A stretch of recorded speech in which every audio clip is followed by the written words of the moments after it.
Very good morning from London. Welcome to the RANsquawk European morning briefing for today, Monday the 17th of October. It's been a rather subdued session in Europe so far, very little out in terms of economic data. All the focus then on the G20 finance ministers meeting over the weekend.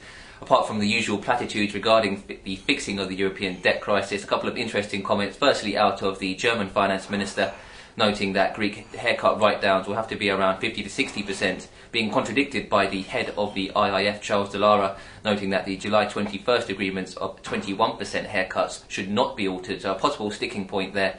Another interesting commentary from the Sunday Times paper here in London, noting that the Chinese authorities may sanction up to billions worth of investment into the European secondary debt markets to help support the Eurozone. Looking forward then, in terms of the European session, has been generally positive across the board, with equity markets particularly buoyed by the banking sector following comments by Moody's saying any possible bank recapitalisation will be credit positive, and the banking sector has been particularly strong in the European session. However, sentiment has turned slightly, particularly regarding comments from Germany again, the German government spokesman and German Finance Minister Schäuble, both noting that the summit on the 23rd of October, so this Sunday, is not likely to provide a final solution for the Eurozone debt crisis. We have therefore seen some risk-averse trade on the back of that, with bunds ticking up towards their highs and the euro currency selling off across the board. Looking elsewhere, spot gold hit its 1 month high earlier in the European session. That's helped support the commodity-linked currencies across the board, particular strength seen in the CAD.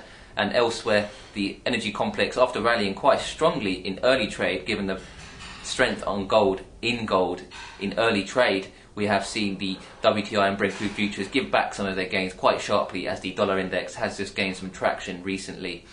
Looking forward then into the rest of the American session, we're kicking off with Empire Manufacturing, followed by industrial production out of the US. Particular focus will be on the earnings season as it ramps up into a higher gear this week. Particular focus today on Citigroup, Wells Fargo and IBM.